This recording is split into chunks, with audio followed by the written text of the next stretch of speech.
Ang nagiging issue talaga nito ay cylinder head. Naiwang naputol na tornilyo. Issue naman yan. Naging problema mga boss ay ito nangyari. Ayan. Mga boss, magandang hapon sir. Ayan mga customer natin, tapos na. Ayan. Bago tayo mag-umpisa dito, ito matindi ang nangyari nitong kay sir. Ayan, nakano lang yan, nakatali lang. Dala nila bossing. Boss, nakasan nga pala kayo sir? Laurel, Batangas ano.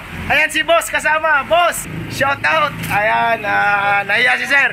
Bago tayo mag-umpisa dyan, kasi ito mga boss, mahalaga yan para hindi mangyayari din sa inyo. Malaki ang gastos pag hindi magawa ang head na ito. Mamaya explain ko sa inyo kung anong nangyari. Dito muna tayo kay bossing. Boss, nakasama boss. Lima. Ano ipapakabit mo?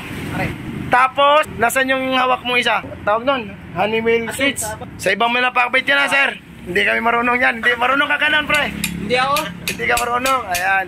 Ang problema naman kay sir ay nag-i-start, namamatay lang. Ayan, ang carb lang ang aming check niyan kasi sa makina wala ang problema. Bossing! Oy! Shout out sa'yo, idol. Ayan. Tapos sa kay sir, wala na si Mrs. Mumbayan, boss. Wala na, nahiya na. Okay naman na ngayon, boss. Ayan, ang kay sir naman, ayos naman ang kay sir. 2020 model ano, sir. Kaso nga lang, ayan, nakita mo na. Pero okay lang. At least nagawa naman na. Ayan. Ang kay boss, nirefresh. Tapos okay na daw. Hindi okay na yan. Tapos ito kay boss, shoutout sa'yo. Ito mga boss, malaki na ang nagagastos. Palit ulit kami ng black. Ayan, Beats by Chrome Bore. Tapos, ano nga pangalan ng hotel mo? Si Ken Reyes. Ikaw na magsabi. Shoutout sa aking kapatid. Okay na. Okay na. Matahimik na. Ayan boss, okay na motor mo sir. Pasensya ka na kung natatagalan. Ganun talaga. Hinahanap talaga natin ng problema. Ayan, nagawa na natin. Shoutout sa iyo idol. At maraming salamat sa tiwala. Ayan, goods na yan. Tapos balik tayo dito. Ganito, ako na lang magkwento. Ayaw ni sir eh. Ngayon mga boss, papakita ko sa inyo ang naging issue. Bakit dinala ditong makina ni sir. Itong kay sir naman talaga Tuga, 2011 daw to. Ayaw magsalita ni sir. Ayan, papakita ko lang sa inyo mga boss kung bakit dinala dito. Ay kung Tuga naman ano. Yung mga boss, ang nagiging issue talaga nito ay cylinder head. Pinabunot, ano sir? Pinabunot or pinatanggal yung naiwang naputol na tornilyo. Issue naman yan. Naging problema mga boss ay ito nangyari. Ayan, tumagas ang langis, napasubra, napasagad. Ngayon hindi masyadong kita kasi nasa ilalim. Kakalasin ko lang mga boss dahil hindi na daw talaga naandar kasi nabutas daw. Tatanggalin ko lang para makita natin ang ayos. Yun mga boss, ari na yung motor ni sir na taga Laurel. Ayan, ito yung head niya mga sir. Ayan, papakita ko lang sa inyo. Sige pre, pahawak ako pre. Ayan mga boss, kung kita nyo, lalim na ng buta. Tumagos yan dito, ayan tumagos sa mismong, ayan mga boss kung makikita nyo, akin nang yan, paskrong yan, napasubrang thread, ayan mga sir, abot ayan ito yung thread tinamaan na.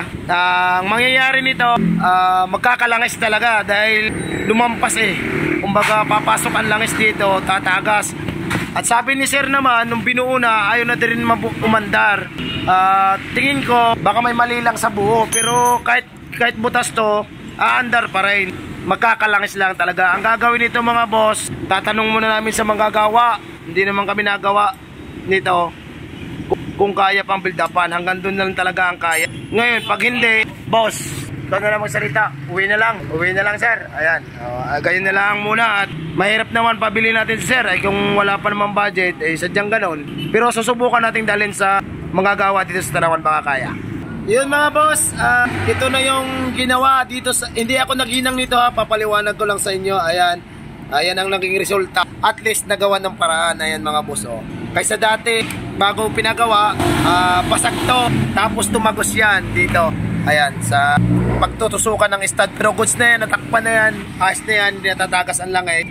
Kung sakali may mangyaring ganito man, malustrate, umabasag, pwede dito mga sir. Ang magkano pinayad dito boss? 800 daw ang bayad dito. Ayan, okay lang bayad ng 800 basta goods naman ang gawa. Kaso nga lang, wala na yung mga pinakahasang kasi tinutunaw talaga yan ng buo. Yun lang mga boss. Kung sakaling wala ka pambili, remedyo muna, pwede mo dalhin dito. Yun lang mga sir, maraming salamat.